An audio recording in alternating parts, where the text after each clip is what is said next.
Assalamu alaikum viewers. Welcome to Siyasat English News. I am Ayman Umar. Schools and colleges in Telangana are likely to reopen in a phased manner from 16th of August as the number of COVID-19 cases in the state has declined significantly. Initially, the government may allow in-person classes for students of class 8 and above.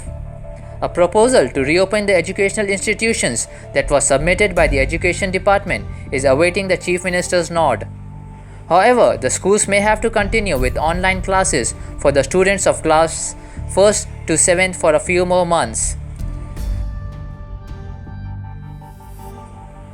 Goldman Sachs said its new office in Hyderabad will hire over 2,000 employees by 2023, a press release from the investment banker said on Monday.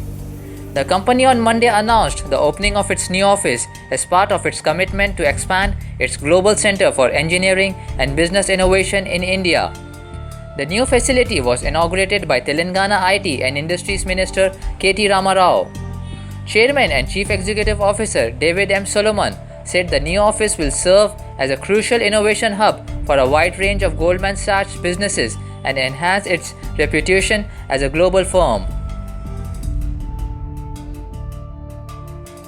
Employment Generation and Marketing Mission District Rural Development Agency is going to conduct a job fair in Maheshwaram constituency at MPDO Hall on 20th of July 2021.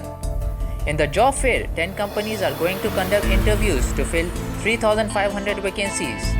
The interviews will be conducted from 10 am to 2 pm. The 10 companies that are participating in the fair are Reliance Jio, SVRTI Private Limited, Magic Bus, Macromax, Wipro Factory, Johnson, and others. Apart from these companies, 10 training and placement partners are going to select 1,190 candidates. The selected candidates will be provided 3 months of residential training.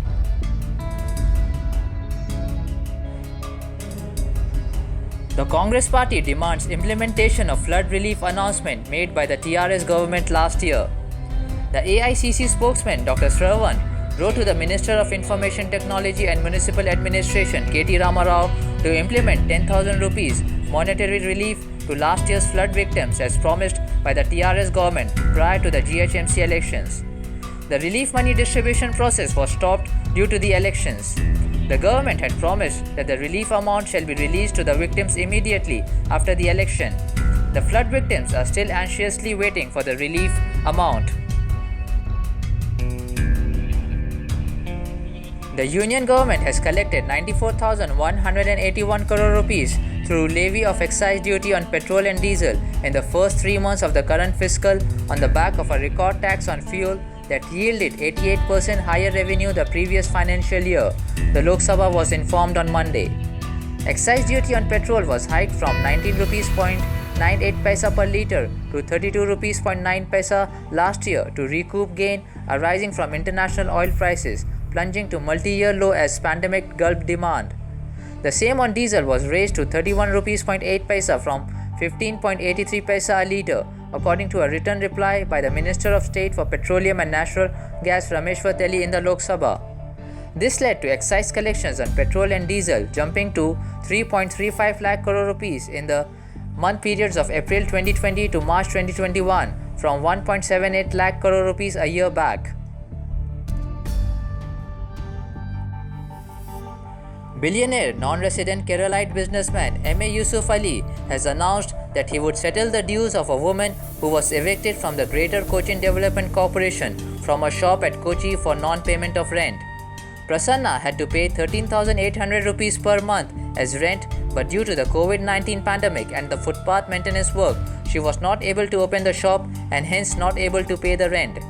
The woman, who was supporting her mentally challenged daughter using the returns from the street shop of the GCDA, had amassed rental dues following the closure of shops due to the COVID-19.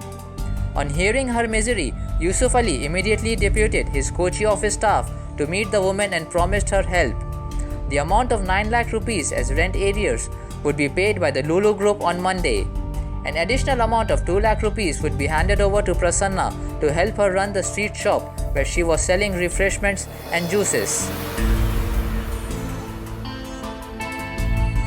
The annual ritual of changing Kiswa Hilaf-e-Kaaba was held on Sunday night 18th of July at Masjid al-Haram in Saudi Arabia, where mask-wearing pilgrims had gathered to perform the Hajj. The Khiswa, a huge piece of black silk embroidered with golden patterns, is hung over the Kaaba to symbolize the beginning of the Hajj season. The General Presidency for the Affairs of the Grand Mosque and the Prophet Mosque on Sunday conducted the process of changing the covering of the Kaaba as usual on this day every year.